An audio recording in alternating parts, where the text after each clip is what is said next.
नमस्कार मित्रांनो, माझं नाव प्रशांत निकम आणि तुमचं सर्वांचं आपल्या चॅनलमध्ये या ठिकाणी स्वागत आहे. मित्रांनो, असंच चॅनलला सपोर्ट करा, कारण आपण नेहमीच नवनवीन समाज उपयोगी किंवा डोळे उघडणे असे अपडेट घेऊन येत असतो. आपण आत्ताच जेलचे काही व्हिडिओ टाकले, त्याच्यामध्ये भरभरून प्रतिसाद मिळाला आणि लोकांचे चांगल्या कमेंट्सही आल्या, त्याबद्दल तुमचं शतशः आभारी आहे. त्याचप्रमाणे आपण आणखी नवनवीन विषय घेणार आहोत की बाल सुधारगृह म्हणजे काय, बाल गुन्हेगार म्हणजे काय, किंवा रिमांड, थर्ड डिग्री, त्याच्यानंतर बेल या कशा पद्धतीने केल्या जातात किंवा कशा पद्धतीने याकडे तुम्ही पाहिलं पाहिजे. तर आजचा विषय तुमच्या थंबनेल वरून लक्षात आलाच असेल की 302चं स्टेटस ठेवणाऱ्यांनो सावधान, जेलमधील जिंदगी कशी असते पहा. तर मित्रांनो, आता आजकाल म्हणजे ज्या मोठ्या सिटीज आहेत, पुणे असेल, मुंबई असेल, नागपूर असेल, औरंगाबाद असेल, या सिटीमध्ये काय झालेलं की एक ट्रेंड झालेला आहे. कुणाचा जर वाढदिवस असेल, ज्याच्या मागे एक 10-15 पोरं आहेत, तर त्याचा वाढदिवसा दिवशी कोयत्याने केक कापणे, चाकूने कापणे किंवा इन्स्टावरती रील कोयत्याने व्हायरल करणे. आता पुण्यामध्ये सुद्धा मध्ये एक घटना झाली होती. एम भाई म्हणून आहे, तर त्याला चांगला पोलिसांनी सटकावला. कोयत्याने रील टाकल्या होत्या, एरवड जेलमधून आपले सूत्र हालतात असं. नंतर माफी मागून त्यांनी त्याला समज देऊन सोडण्यात आलं.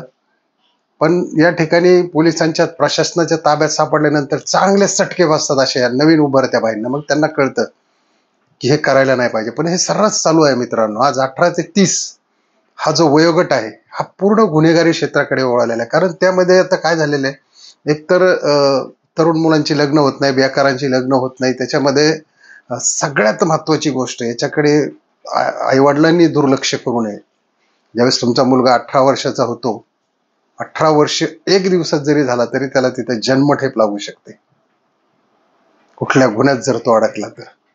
त्याच्यामुळं याच्याकडे साधारणतः तुम्ही लक्ष ठेवणं, तो कोणाच्या संगतीत आहे. आता हे जे गुन्हेगार वाढतात ते सर्वसामान्य झोपडपट्ट्या, स्लम एरिया, वस्त्या अशा ठिकाणाहून या गुन्हेगारांची संख्या खूप मोठी आहे. मग काय, पांढरा शर्ट, पांढरी पॅन्ट, पांढरा बूट, ब्लॅक गॉगल, एखादी जुनी कसली तरी गाडी, 4 व्हीलर, 2-4 पोरं मागा बसवली, भाई झाले तयार.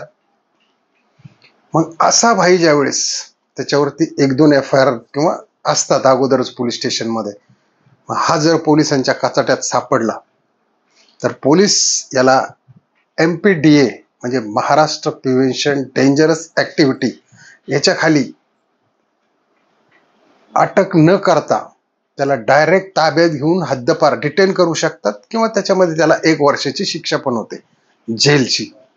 आता साधारणतः असे जे भाई आहेत यांची पार्श्वभूमी काय असते की घरात कुणीतरी धुणे भांडे करून जगत असतात, गरीब कुटुंबातील असतात, पण ह्यांना भाईगिरीचा माज असतो.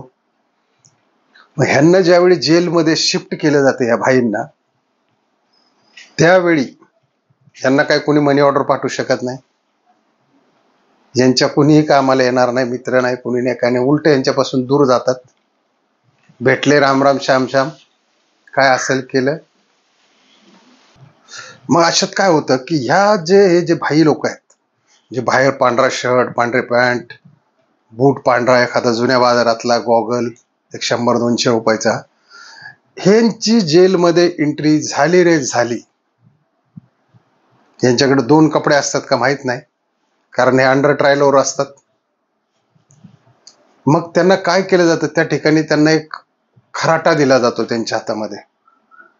सकाळी उठल्यानंतर आतमधलं बॅरेक मधलं संडास साफ करणे, झाडून घेणे, हातरुणांच्या घड्या झटकणे, त्याच्यानंतर पिण्याचं पाणी भरणे, वापरायचं पाणी भरणे, जुन्या गुन्हेगारांचे कपडे बाहेर धुवून आणणे, त्यांना जेवण घेऊन येणे, त्यांचं कॅन्टीन मधून सामान घेऊन येणे, अन्यथा फटके खाणे. त्याच्या बदल्यात त्यांना एखादी तंबाखूची पुडी मिळते किंवा एखादा आंघोळीचा साबण मिळतो. हे जर निमूटपणे त्यांनी काम केलं तर त्याचं तिथं वर्तमान ठीक आहे, अन्यथा ह्या लोकांना खूप फटकावलं जातं आतमध्ये आणि त्याची कुठलीही दखल कुठलंही प्रशासन घेत नाही. दुसरी गोष्ट, याच्यात जर एखादा गँग रेपिस्ट आला, अल्पवयीन किंवा एखाद्या छोट्या मुलीवरती जर बलात्कार करून आतमध्ये आला, तर त्यांनी एक गोष्ट समजायची की बाहेर मेलो असतो तरी बरं झालं असतं, पण आत नको. एवढ्या यातना त्याला त्या ठिकाणी दिल्या जातात. सगळे तर मध्ये घेऊन बॅरेकमध्ये बदाडतातच बदाडतात.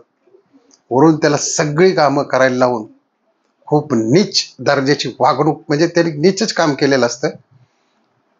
गुन्हेगार सुद्धा काही काही असतात वेगळ्या विचाराचे असतात, पण असे जे असतात रेपिस्ट येतात, रेपिस्टला त्यांच्यावरती रेप पण होतात. तिथे बऱ्याच गोष्टी त्यांच्या बाबतीत इतक्या वाईट घडतात की हे जी तरुण मुलं आहेत त्यांना हे लोक जुने गुन्हेगार सोडत नाहीत.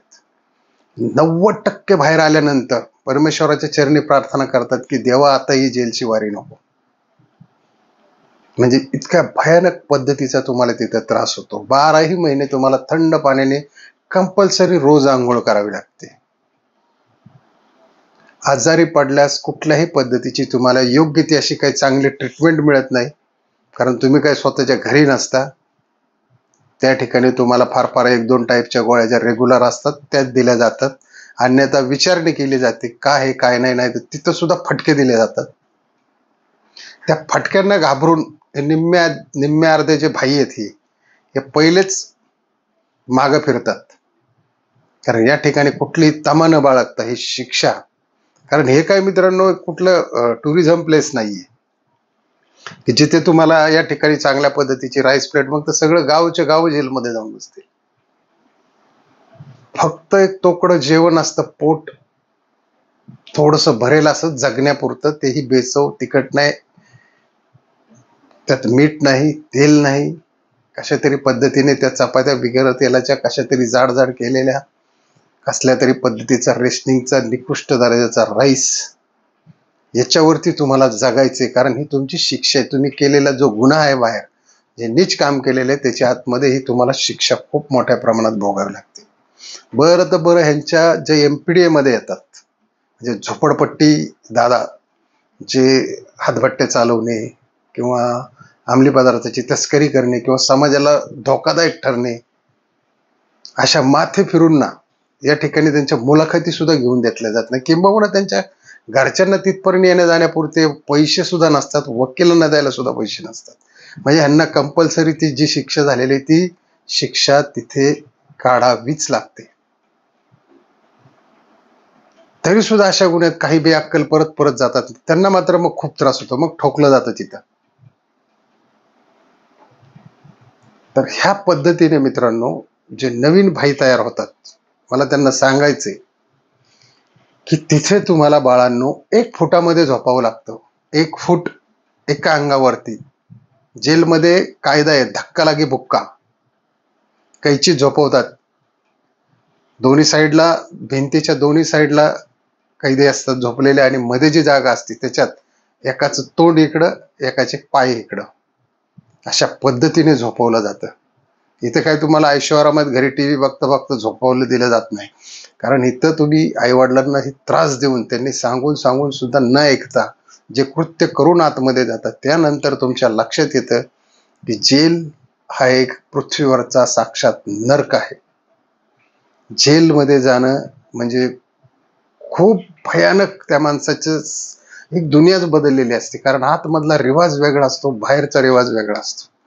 बाहेर तुम्ही उधारी पाधारीवर हात जोडून काही आणू शकता, खाऊ शकता, केव्हाही कधी. आतमध्ये तसं नसतं. रात्री एकदा तुम्हाला 4-5ला जेवण मिळालं, तेच तुम्हाला रातभर भूक लागली तरी तेच खायचे. म्हणजे ह्या गोष्टी तुम्हाला यातना सहन कराव्या लागतात तिथे. त्याच्यामुळे माझं 18 बालगुन्हेगार, आपण 18च्या आत जे आहेत बालगुन्हेगार, त्याच्यावरती सुद्धा आपण एक एपिसोड घेणारच आहे. पण 18 ते 30च्या वर्गातील जे काही गरीब घरची मुलं असतील किंवा स्लम एरियातले असतील, कुठले असतील, त्यांनी त्यांच्या करिअरकडे लक्ष द्या, शिक्षणाकडे शिका. आतमध्ये काही नाही मित्रांनो, भाई कुणी नाही. जो भाई त्याला मारायची घाई. थोडा जरी मोठा व्हायला लागला, मोठा तर होतच नाही, या क्षेत्रात करिअर नाही, मोठा वगैरे काही नसतं. हा निव्वळ केलेला एक मूर्ख आणि फालतूपणा आहे. त्याच्यामुळं माझे त्यांच्या आई वडिलांना सुद्धा विनंती आहे की आपला मुलगा काय करतो त्याचं दप्तर तपासा, त्याच्या दप्तरात काही सापडतंय का, त्याला मोबाईल किमान 12वी पासवीपर्यंत घेऊन देऊ नका. कारण मोबाईल हे एक आता शस्त्रच झालेलं आहे गुन्हेगारी क्षेत्रामधलं. आज काल परवा एक नाशिकला किस्सा घडला की एका म्हणजे अंडर 18 बाल गुन्हेगार एक 7-8 जणांचा एकाचा वाढदिवस होता, त्यांनी एकाचा मोबाईल घेऊन त्याचा खून केला. तो मोबाईल 7,000ला विकला, त्याची दारू बिरू पिले, खाल्ले पिल्ले, नंतर पोलिसांनी डांबले. आता ते तर आपण पुढच्या एपिसोडमध्ये घेऊच की बाल सुधारगृहांचं जीवनमान जेलमध्ये कशा पद्धतीने असतं. तर त्या पद्धतीने मित्रांनो मी सांगतो, ज्यांना नवीन भाई व्हायचंय, एक ग्रामीण भागामध्ये याचं प्रमाण 0 आहे मित्रांनो, 0. ज्यांना आपली थोडीफार शेती, 1-2 एकर शेती आहे, 5 एकर शेती, रोज शेतीमध्ये राबतात, काम करतात, घरी येतात, निवांत झोपतात. या पद्धतीने ग्रामीण भागातलं जीवन आहे. पण शहरी भागात हा जो बट्टा लागलेला आहे, त्यातल्या त्यात झोपडपट्टी जो दादा आहे, जे एमपीडे म्हणतो आपण, त्या लोकांच्या नादी लागू नका. कारण ही लोक तुम्हाला कुठं फसवतील सांगता येणार नाही. त्यांच्यात कलमच तसं लागलेलं असतं. हे लोक समाजाला हानिकारक असतात, धोकेदायक असतात. मग तुम्ही घोटभर दारू पिण्याच्या नादी किंवा जेवणाच्या नादी जाऊन त्यांच्याबरोबर जाऊन जर काही झालं, तुम्ही सुद्धा तेवढ्याच गुन्ह्याला पात्र असता. त्याच्यामुळे मित्रांनो लक्षात ठेवा ही गोष्ट की आपल्याला संगत कुणाची करायची. कारण जीवन खूप सुंदर आहे, त्याला आणखी सुंदर बनवायचंय. त्याच्यामुळे इथून पुढे स्टेटस, रील, व्हिडिओ धमकीचे किंवा हत्यारे घेऊन करू नका. तो सुद्धा एक गुन्हा आहे. त्याच्यात तुम्हाला नॉन कॉन्झिबल जे अदाखलपात्र होत नाही, तर हा कॉन्झिबल मध्ये हा गुन्हा दाखल होतो. कारण हा एक गुन्हाच आहे. समाजाला थ्रेड करणं, समाजामध्ये अराजकता माजवणं, अशांतता माजवणं, एक 10-15 टोळक्यांनी जमून लोकांना त्रास देणं, किराणा मालवाल्याला, टपरीवाल्याला, हे गुन्हेच आहेत मित्रांनो. हे किरकोळ जरी गुन्हे असले तरी याचं गुन्ह्यात मोठं रूपांतर होतं. त्याच्यामुळे ही गोष्ट नक्की तुम्ही लक्षात ठेवायची आहे आणि यापासून सावध राहा. तर चला मित्रांनो, व्हिडिओ आवडला असेल तर नक्की सबस्क्राईब करायचं आहे, लाईक करायला विसरायचं नाही आणि शेअर पण करा. का तर याच्यातून आपले 4, 2, 10, 15 लोक जरी सुधारली तरी आपल्या एक समाजाचं देणं घेणं आहे. म्हणून हा आपण व्हिडिओ रिलीज करत आहोत मित्रांनो. तर सबस्क्राईब करायला विसरू नका. अशीच आपण नवनवीन अपडेट्स घेऊन येणार आहे. चला, जय हिंद, जय महाराष्ट्र.